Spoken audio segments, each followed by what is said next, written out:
গোপালগঞ্জে রণক্ষেত্র, নিষিদ্ধ আওয়ামী লীগ কি মাঠে ফিরছে? ৫ আগস্টের পর থেকে দৃশ্যপট থেকে কার্যত হারিয়ে গিয়েছিল আওয়ামী লীগ। অথচ বুধবারের গোপালগঞ্জ যেন বদলে দিল পুরো চিত্র। দিনের শুরু থেকেই কিছুটা অস্বাভাবিক ছিল পরিস্থিতি।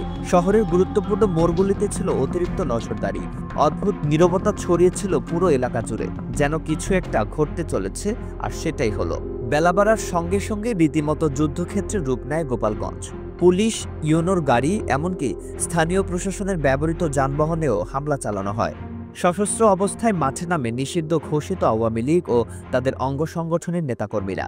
আগুন জ্বালানো হয় রাস্তার মাঝে, ধ্বংস করা হয় সরকারি এবং বেসরকারি যানবাহন। পরিস্থিতি এমন জায়গায় গিয়ে পৌঁছায় যে সেনাবাহিনীর একটি গাড়িতে করে দ্রুত শহর ত্যাগ করতে বাধ্য হন এনসিপির কেন্দ্রীয় নেতা হাসনাত সার্জিস সহ একাধিক নেতা। বলা হচ্ছে ৫ আগস্টের ঘটনার পর এই প্রথমবারের মতো এতটা খোলামেলা আগ্রাসী রূপে প্রকাশ্যে এসেছে আওয়ামী লীগ। বিশ্লেষকরা বলছেন, এই নিষ্ক্রিয় দলকে এভাবে মাথাচাড়া দিয়ে উঠতে দেওয়াটা ছিল এক কৌশলগত ভুল। প্রশ্ন উঠেছে, এমন একটি উত্তপ্ত সময়ে গোপালগঞ্জে এনসিপির সমাবেশ কতটা যৌক্তিক ছিল? ঘটনার পর থেকে স্পষ্ট হয়ে উঠেছে যে এটি ছিল শুধুমাত্র একটি প্রতিক্রিয়া নয়, বরং একটি পূর্ব পরিকল্পিত হামলা। এনসিপির নেতারা দাবি করছেন, হত্যা করার উদ্দেশ্য নিয়েই আওয়ামী লীগ কর্মীরা এই হামলা চালিয়েছে। যদিও প্রশাসনের পক্ষ থেকে এখনো কোনো পরিষ্কার ব্যাখ্যা পাওয়া যায়নি, তবে সাধারণ মানুষ এবং রাজনৈতিক মহলে উদ্বেগ ছড়িয়ে পড়েছে। রাজনৈতিক বিশ্লেষকদের মতে শুধু গোপালগঞ্জ নয়, পুরো দেশ জুড়ে আওয়ামী লীগের শক্তিমত্তা এখন প্রশ্নবিদ্ধ। তবে এমন হামলা পরিস্থিতিকে নতুন করে উত্তপ্ত করতে পারে, বিশেষ করে যখন জাতীয় নির্বাচন সামনে।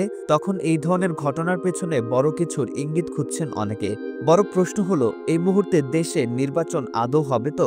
এনসিপি এবং জামায়াত একাধিকবার বলেছে এই অস্থিতিশীল অবস্থায় কোনো নির্বাচন সম্ভব নয়।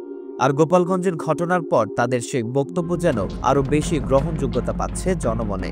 সারা দেশে আইনশৃঙ্খলা পরিস্থিতি যে কোনো সময় ভেঙে পড়তে পারে, এই শঙ্কায় এখন গোটা রাজনৈতিক পরিমণ্ডল। গোপালগঞ্জ কি শুধুই শুরু, নাকি এর পেছনে রয়েছে আরেকটি বড় পরিকল্পনার ছায়া?